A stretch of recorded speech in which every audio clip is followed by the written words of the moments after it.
Hello, comment vas-tu? Alors, une vidéo sur le sujet de l'âme, de la mission de vie, et en même temps, je voulais parler des anges et des guides. Pas que je sois un spécialiste, mais c'est juste que c'est ça qui m'a amené à vouloir faire cette vidéo, entre autres choses. J'ai vu sur un post Instagram la comparaison entre les anges et les guides qui étaient mis en face à face. Et il y avait un certain nombre d'affirmations qui semblaient très catégoriques en fait. Personnellement, j'ai pas de souci avec ça. Le seul truc, c'est que pour moi, on est sur quelque chose de beaucoup plus complexe que des trucs du style les anges se sont jamais réincarnés alors que les guides se sont déjà réincarnés. Je crois pas qu'on est, de ma perception de l'énergie, je crois pas qu'on est sur des frontières aussi, je dirais aussi humaines. C'est-à-dire qu'on aime bien, nous, mettre les choses, les gens, les situations, les événements dans des boîtes parce que ça nous rassure. On va pouvoir mettre ça sur des étagères comme à la bibliothèque. On va se dire, voilà, ça c'est le rayon ange, ça c'est le rayon guide. Mais de ma perception, on est sur quelque chose de beaucoup plus souple, beaucoup plus mélangé. C'est un peu comme dans l'océan. Quand on est par exemple sur une rivière ou sur un fleuve, des fois on voit les courants, c'est-à-dire qu'il y a une partie de l'eau qui est très calme et puis il y a une autre partie de l'eau où la surface, ça bouge un tout petit peu, ce qui fait que le reflet n'est pas le même, d'accord ? Donc on le voit en fait à la surface. Mais dedans, dans la matière de l'eau, on va dire, eh bien en fait tout ça c'est beaucoup plus mélangé, beaucoup plus souple. Et puis ce qu'on voit à la surface n'est peut-être pas du tout la même chose que ce qu'il y a en profondeur, d'accord ? Donc de mon point de vue, je pense qu'il faudrait être beaucoup moins catégorique. Et puis en plus de ça, je pense que c'est à chacun de se faire son propre système de croyance et sa propre perception des choses. Moi, je suis vraiment sur le fait que tu prennes en charge ta spiritualité, ta vie, et que tu trouves tes solutions, tu trouves tes schémas, tu trouves tes croyances, et que tu puisses grandir avec ça, puisque c'est en prenant ta place, en construisant l'intérieur de ton système à ton image, que tu vas pouvoir être ce qu'attend, je vais pas dire ce qu'attend Dieu de toi, mais ce pourquoi tu es là en fait. Et ça nous en amène aussi à parler de l'âme et de la mission de vie. Alors, tout ça, c'est un peu mélangé. Pourquoi dans mon propos? C'est tout simplement que pour moi, tout ça, ça se trouve dans cette zone-là. D'accord ? Tu vois ici, donc c'est la zone, c'est le monde de l'âme, je dirais, d'accord, avec une polarisation. On l'a évoqué hier.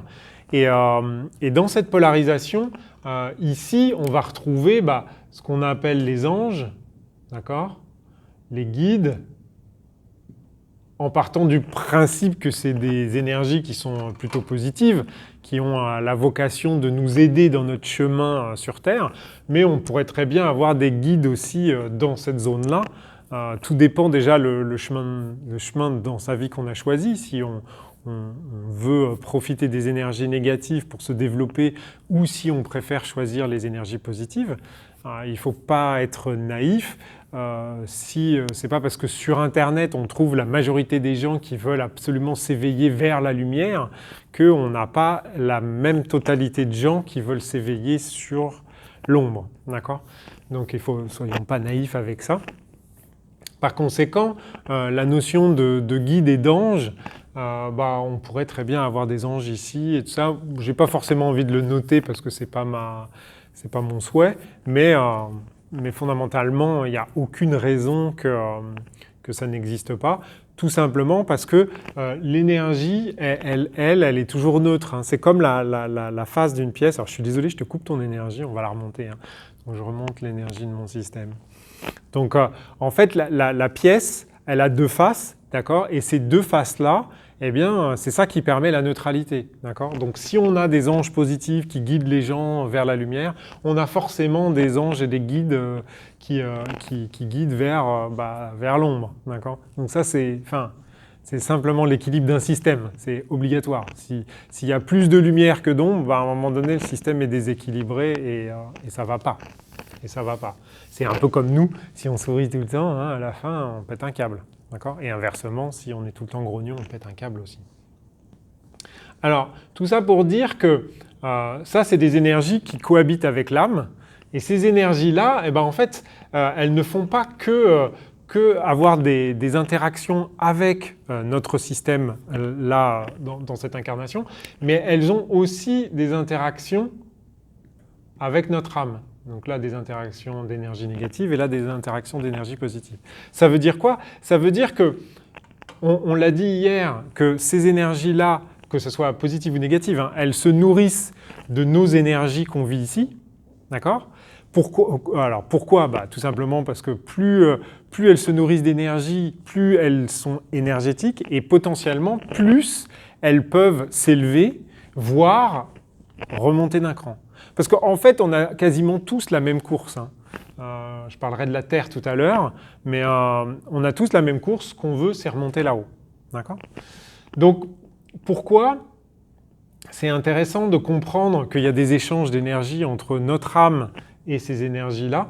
Tout simplement parce qu'à un moment donné, eh bien, l'âme, on l'a dit hier, elle va avoir des croyances. Et en fonction de ces croyances-là, eh bien, elle va vouloir que nous, ici, réalisions quelque chose, d'accord, en fonction de ces croyances-là. Et c'est là où moi, personnellement, quand on me dit alors, viens, on va trouver ta mission de vie, là, pour moi, là, je commence à me tordre dans tous les sens. C'est vraiment quelque chose qui me met mal à l'aise. Le chemin de vie, la mission de vie, pour moi, je crois que c'est simplement un moyen que des énergies ici nous prennent la tête et nous pompent notre énergie pour elles survivre et aller mieux, et nous se prendre la tête et aller moins bien. Parce que ce qu'il ne faut pas oublier, c'est que si nous, on était constants, c'est-à-dire que si nous, on était neutres en permanence, eh bien, en fait, ces énergies-là, en fait, disparaîtraient petit à petit. Ce qui fait que l'objectif de ces énergies-là, c'est pas qu'on soit tout le temps euphorique ou tout le temps négatif ou neutre, c'est qu'on oscille, en fait. C'est le fait qu'on génère des oscillations dans notre système, qu'on crée des variations d'énergie, donc on passe du plus au moins, du plus au moins. Donc ça fait comme un courant alternatif, d'accord ? Comme les prises dans le 220, là, toc, c'est le courant, il oscille comme ça. Et en faisant ça, bah, on vient nourrir un peu tout le monde. Alors, il y en a qui vibrent très haut, d'accord ? Ils ne se font pas beaucoup de dépression. Et il y en a d'autres, là, ils sont en plein à pression. Alors, des fois, ils sont un peu contents, ils sourient, ils ont entendu une blague, et puis hop, des fois, ils redescendent. D'accord ? Mais ça n'empêche que, fondamentalement, on vient alimenter les couches qui sont au-dessus. C'est pour ça que, posez-vous vraiment la question de savoir si ça vaut le coup que vous cherchiez votre mission de vie. Alors, moi, je ne dis pas ça, genre, Denis, il a dit que, donc moi, maintenant, j'arrête de bosser sur ma mission de vie. C'est pas ce que je dis. Ce que je dis, c'est, écoute-toi, pose-toi cette question-là, écoute ton ressenti, pas forcément là, maintenant, tout de suite, mais à plusieurs reprises, et vois ce que ça te dit. Si ça te dit, bah, ouais, moi, je suis un grain de sable, j'ai juste envie de m'éclater dans ma vie, de faire de mon mieux, de ne pas me prendre la tête, de suivre, par exemple, un truc assez simple, qui est les 4 accords Toltec, et même le 5e aussi, qui sont des règles de vie, je dirais, assez standards, assez basiques. Tu n'as pas besoin d'être supra-spirituel. Et finalement, bah, tu vas être aussi heureux qu'un gars qui plane à 3000 et qui cherche à comprendre tout ce qui se passe dans l'univers. Je ne parle pas forcément de moi, mais d'autres aussi. Et qui oscille peut-être un peu plus que si on faisait juste que suivre les 4 accords Toltec. Hein. Ça, c'est sûr. Donc, la vraie question, c'est se poser la question. C'est pas forcément Denis va nous donner la réponse, c'est toi qui dois trouver ta réponse. Mais à un moment donné, ne soyons peut-être pas dupes, parce que peut-être j'ai complètement tort et que c'est pas du tout ça, la réalité de comment ça fonctionne, ou peut-être que c'est une réalité parmi toutes celles qui existent, et que peut-être ici, eh bien, notre âme, eh bien, c'est pas forcément elle qui doit guider nos pas. Pourtant, j'étais très fan du mantra « Je laisse guider ma vie par mon âme et j'ai toute confiance en elle ». Eh bien, je suis en train de remettre ça en cause. Parce que pour moi, si l'âme, elle est polarisée et qu'elle a reçu plein de croyances, d'accord? Je rappelle les croyances, les vies antérieures, la génétique, l'histoire, les égrégores, d'accord? Donc l'âme, elle est dans une espèce de tempête énergétique. Elle n'est pas du tout au niveau là où c'est super calme, tout est neutre, d'accord? Mais ici, c'est sans arrêt, plus, moins, donne-moi, non, moi j'en ai besoin. Ah ouais, mais moi je meurs si j'en ai pas. Donc hop, hop, hop.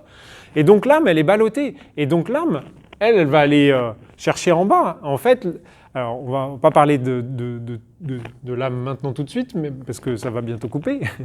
Mais tout ça pour dire que sur la mission de vie, pose-toi la question de savoir est-ce que oui ou non, si tu crois à ça, bah, la mission de vie, elle est problématique parce que l'âme, elle attend de toi que tu fonctionnes avec ces croyances-là pour pouvoir générer du plus et du moins et nourrir les trucs qui lui disent qu'il faut qu'elle fasse ci ou ça. Donc, est-ce qu'elle est suffisamment puissante alors qu'elle est dans une tempête énergétique enveloppée plein d'énergie contradictoire, de pouvoir dire calmement, sereinement, non, non, mais là, je vais aller par là, moi. Le petit bonhomme, là, dans l'avatar, je vais le guider, il va aller tranquillement par là. C'est la tempête partout, il y a du cataclysme, il y a le soleil bleu et des vagues de 20 mètres, tu vois, c'est la tempête partout et tout. Et le mec, à la vigie, il dit, non, non, finalement, c'est tranquille, on va aller par là. J'y crois pas trop, perso, mais c'est mes croyances. Donc, ce qui m'intéresse dans cette vidéo-là, c'est que toi aussi, tu te poses cette croyance, n'importe quoi, que tu te poses la question. Faut que vraiment que j'arrête. Donc voilà, on va arrêter là pour aujourd'hui. Juste après, je vais faire une autre vidéo sur l'âme pour parler un peu de l'âme. Voilà. En tout cas, je te dis à bientôt, à demain peut-être. Je ne sais pas comment je vais la couper cette vidéo. Je te souhaite plein de bonnes choses et puis bon questionnement. À bientôt.